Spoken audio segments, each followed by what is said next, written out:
Right, so now moving on to the third stage of this game plan, which is going to start with commercial awareness. Now, commercial awareness I found the most difficult component of application season. Why? Because it's not something like competency interviews or your CV or your cover letter that you can get done and it's over and you submit it. Commercial awareness must constantly evolve, and it can go very deep and it can be very overwhelming because of how much information is out there. I'm not going to sit here and just tell you to keep up with the FT, because I think that is one of the worst pieces of advice that I had ever received, because the FT, although it's brilliant, is not great at putting you in a position to be able to, when asked what's an industry trend you're interested in, what's an M&A trend that is exciting you right now, it's not going to prepare you for that. But I've got 4 very simple, very straightforward, extremely actionable points that I so wish I had received when I started the season, but that I began to uncover, and from hearing others, from experimenting myself, began to uncover towards the end of the season, that even though commercial awareness was the most difficult component, it actually became the most enjoyable, it became the most rewarding. Usually what is hard is worth it, and I think commercial awareness definitely fits that category. It's something that, look, some people make their full-time income out of commercial awareness. It's something that's constantly evolving. It's something that businesses, companies are very interested in. That when you have the internship, you can really stand out, because the part of it is constantly trying to find where are the next trends, where should we next pursue kind of clients, and what other clients are going to be growing and facing those challenges of acquiring growth capital, or launching on the stock market, or merging or acquiring other companies in certain verticals that are experiencing tailwind of growth. Commercial awareness is a fundamental component for your future success and the amount of value you can deliver. So without further ado, that's the importance of it, that's the difficulty of it, but also the equal opportunity for it to become a very fulfilling pursuit. Here are the 4 hacks. Very simple hacks. I urge you to really try and see what works for you, see if this is going to help you, because it was an absolute game changer when I began to apply these. Number 1, you want to start plugging yourself into sources of news. How do you do that? Number 1, you just begin to listen to podcasts. Keep it very simple, but keep it consistent. Personally now, I just listen to the FT News Briefing. It's free on Spotify every single day. It's about 10 minutes. I listen to it on about 2 times the speed, so within 5 minutes I'm done. By the end of brushing my teeth, I'm done with it. It's easy as that. Sometimes I listen to it again if it's a really interesting one, and if I hear something that I want to explore more of, but also just to kind of keep up with the major news events that are coming. You don't want to miss anything important. I also, last year, bought Finimize for a year. Finimize was great as well. I listened to the weekly podcast, the daily podcast, and also a weekly summary of that podcast. So that was a really good kind of resource as well. But even if you didn't want to splash out, FT is enough. I'm not getting paid to promote Finimize. I do think FT is brilliant as well. And when I was talking about FT not being great at the beginning, that's like just scrolling the front page and just looking for the most popular articles. The podcast is different. The podcast is like a summary. It's good for this. As well as that, not just podcasts, but in terms of plugging in that hack 1, you also want to sign up to newsletters. Newsletters are absolutely brilliant. My favorite is PitchBook, the Weekend Pitch. That is an excellent newsletter. Some of those, it goes through, I think, about 10 news items usually, at least when I was signed up to it last year, when I was really kind of like absorbing that every weekend. And don't do everything. What the PitchBook newsletter weekly pitch is all about is about choosing those news items that, when I go on to the next 3 hacks, is going to allow you to feed you into what you want to invest time in, what you want to create, those A4 summary sheets that I'm going to be talking about, what do you want them to be focused on. So this is just a source of information that's giving you opportunities, like say if you're playing baseball and you're kind of getting feeds of balls, what are you going to take a hit at, what are you going to take a swing at, where's that opportunity, and it's just constantly giving you oversight on opportunities you can swing at. As well as, those kind of podcasts, the PitchBook weekly newsletter. There are many other newsletters you could try. I actually also like TechCrunch, and that's particularly for a technology interest. I mentioned, I secured an internship at Torch Partners. Without TechCrunch, I wouldn't have been able to answer a lot of the interview questions they talked about in terms of technology focus, kind of commercial awareness. And also, instead of FT, I like to look at City AM. City AM is a much more concise version of the FT, and it's also very UK focused. That's a really nice one to focus on. But that's habit 1. Hack 1, plug yourself into these information sources, into these news sources, and you make it a habit, make it consistent. Podcasts, newsletters, naturally, that's going to force you to have some consistency. The next hack is once you begin plugging yourself into these trends, you want to kind of, as I said, with that analogy, choose what you want to swing at. Now, maybe that's a certain type of trend. Maybe that's a certain kind of tailwind, a sector that's experiencing a tailwind of growth. Maybe it's an ongoing story. For example, for me, it was the regulation of tech giants. I think, beginning of August last year, PitchBook had a wonderful piece on how, just summarizing the Congress hearings, the different regulations, changes to the merger manual, the things happening in the UK in terms of the Competition Markets Authority report. It was absolutely comprehensive, and it was just the first item of that weekly pitch. It was one of the first ones I saw, and I thought, I want to follow this story. And so I use that as the cornerstones, the basis of when I go on to the third hack, which is like making A4 summary sheets of that tech giant regulation A4 summary sheet. And as soon as I tuned into that, as soon as I kind of took a swing at that, I began to constantly, as I listened to the FT news briefing, as I listened to Finamize, I began to constantly see, this keeps on coming up. I've just heard another, and this is the key, case-specific piece of information that probably no one else is going to notice, like if I'm being interviewed by someone, that the interview is going to convince the interviewer, I've done my research, and I've really kind of taken note of the details, and being detail-oriented is key here. So I choose those trends, some other ones, just to get your mind thinking. Maybe the consolidation of the food market, very M&A focused. Maybe M&A trends in general. Now, stay tuned for the fourth hack, which is going to be talking about consulting reports for something that is quite general and difficult like that. Maybe it's automotive sector trends. That is a fascinating area in the industrial sector, and also overlapping in the technology sector with electric vehicles, and who's going to be the supplier of those batteries, who is in the front position in terms of overcoming some of those challenges. Also looking at, the ESG revolution. Now I'm not afraid to kind of admit some of my weaker points and failures of application season. I was in a Royal Bank of Canada assessment centre, and at the end of the interview, I'd received quite a grilling. At the end of the interview, one of the people asked me, okay, and I thought it was kind of cooling down. It was quite a long interview. He said, all right, summarize ESG for me. Any ESG trends and all the news you've kind of been reading about this. And that was a very general question. Now, I was under the impression that I would have been given free reign. They would have just said, tell me about an industry trend you're interested in. So I'd chosen my industry trends, as I said.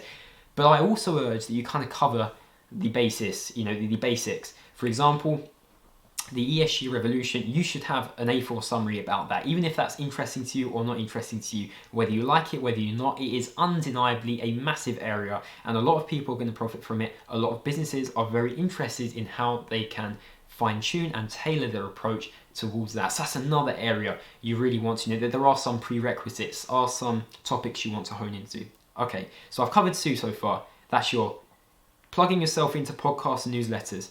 That's your choosing your portfolio of stories you're going to take a swing at. The next two are rebuilding on these.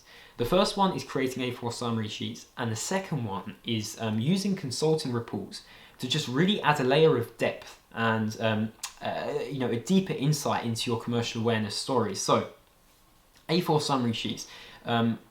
I also really rate this, not just for application season. All of you are probably in university, like I am. Creating crib sheets for exams really changed, my approach for subjects I really struggle at, such as econometrics. I find probably the most difficult economic subject I take, and I thought, what if I just try this for commercial awareness? And it seemed to work very well. So what you do is, rather than having 5 pages of information about ESG, you force yourself. This also works, by the way, if you're making an investment pitch. It's a brilliant kind of method to force yourself to be concise. You force yourself to condense everything into 1 page. And you know what? You could do it in words. I actually prefer handwriting it and doing it visually. And that's something you can just quickly review before the interview. And so maybe after doing that A4 summary, you then make it into a quarter of a page. So you have 1 A4 page, you make it into 4 quadrants, and so 1 quadrant, 4 different tiles, and you summarize each of the major news events there. And you have your case-specific information, you have your different statistics, and that should really force you to kind of pack up that information into little kind of nuggets in your mind. It's going to really help you lodge it into the short-term memory. So that's the 3 hacks. The fourth one is to really kind of use consulting reports to take your analysis to the next level. Now look, if you just relied on PitchBook, if you just relied on TechCrunch, if you just relied on certain FT snippets you found in your podcast, you then followed up using the ft.com, that would take you very far. But if you want to have a flair in your response, if you want to go to that next level, really kind of build that competitive edge in your response, you want to use what analysts use, and that is consulting reports. Usually you don't even have to pay for them, they're usually free. The Big Four are a big producer of these. You also have McKinsey producing like really exceptional analysis, Bain, BCG, the list goes on. There are so many, and it's not just these consulting companies, it is a variety of companies sometimes reporting on this, but the consulting companies usually approach it in the best way, in the most comprehensive light. It's not just one FT article, it is a report, and that report is going to give you a goldmine of information. It is an incredible resource that too many people don't know about, and I was really lucky to discover that about the end of August. I really wish I discovered that earlier on, but it's never too late.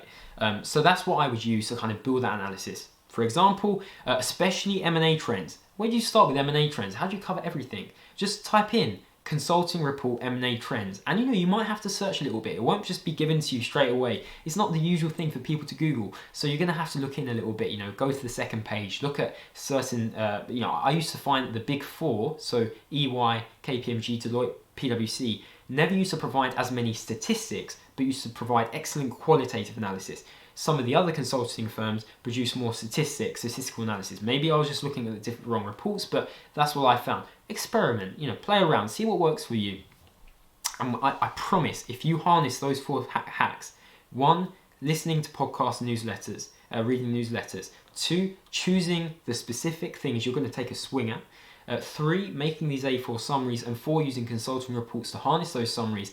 I promise you, what I found to be the most difficult, and I think many other people find, and sometimes just neglect, many other people find to be the most difficult part of application season, will become the most fruitful, and will actually probably become something that gives you an edge that you couldn't have acquired any other way. It's something that makes you untouchable, something that really makes you stand out, and I think it's certainly something I urge you to at least experiment with. It really worked for me. I hope it also works for you in a similar way. And just as a kind of final note, if you're I gave you some examples earlier. I just did a recent search in terms of things I look at, and here are a couple of things I really recommend you to go away and look at right now. And that is cybersecurity. Cybersecurity is the first one. We've also got esports, secondly, and also regulating big tech. That's still a massive exploding theme, and cryptocurrency. So with cybersecurity, obviously we saw this is a new legislative priority by the US government after they passed the Internet Cybersecurity Improvement Act last December. You see names like that, Internet of Things, Cybersecurity Improvement Act. That is a case specific point that you had to memorize, that you had to look into. You memorize that nugget of information. That's going to make you stand out. Again, you could talk about how it's simultaneously a threat to massive corporations, but also a massive opportunity for startups and for investors. You could talk about the growing esports market. This is something I began to look at towards the end of the application season, but I really regret not looking at before. It is, these niche areas that are just, it becomes enjoyable to research about them because they're actually really interesting. The esports market, I used to be into gaming when I was younger. It is fascinating. The amount of revenues companies are generating there, the amount of user watch time they are capturing, the opportunities are endless, and it's a really growing space, especially in the face of COVID. Regulating big tech, we have the new antitrust chief in the US, Lena Khan, who has she's an American legal scholar, came from Harvard. She is an exceptional proponent in terms of regulating big tech, and really will kind of bring some fire into that space. We've also got cryptocurrency challenges, decentralized finance, DeFi, challenging financial intermediaries. Potentially, I think, could be the next kind of internet-like technology in terms of how much the internet was able to grow over the last few decades. I really do think that decentralized finance, cryptocurrency has the potential to show the same growth trajectory. So don't just look at Dogecoin, don't just look at Bitcoin. Also, be a bit more sophisticated and deep thinking in your pursuit. For example, Cardano is an excellent cryptocurrency example where they are going green, where there is a lot of commercial applications to that blockchain technology. That, to be honest, they have this first mover advantage. They are miles ahead of the competitors.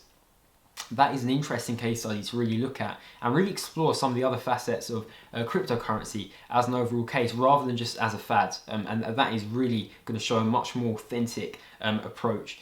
So that's like one of the other examples. So hopefully those 4 hacks, plugging yourself into the newsletters, to the pitch book, to your podcasts, to making those kind of taking those swings, like really choosing that portfolio of commercial awareness stories you're going to be tuned into, and also making those A4 summaries, building it up using consulting reports. I really think this could be a component of your application preparation that adds a lot of colour to preparation, that really kind of makes it a much more process-oriented and enjoyable pursuit. And ultimately, the thing we really want to do is to make you stand out. It certainly works for me. It really transformed my approach, and I just wish I could have applied it earlier, so I can't recommend it enough for you too.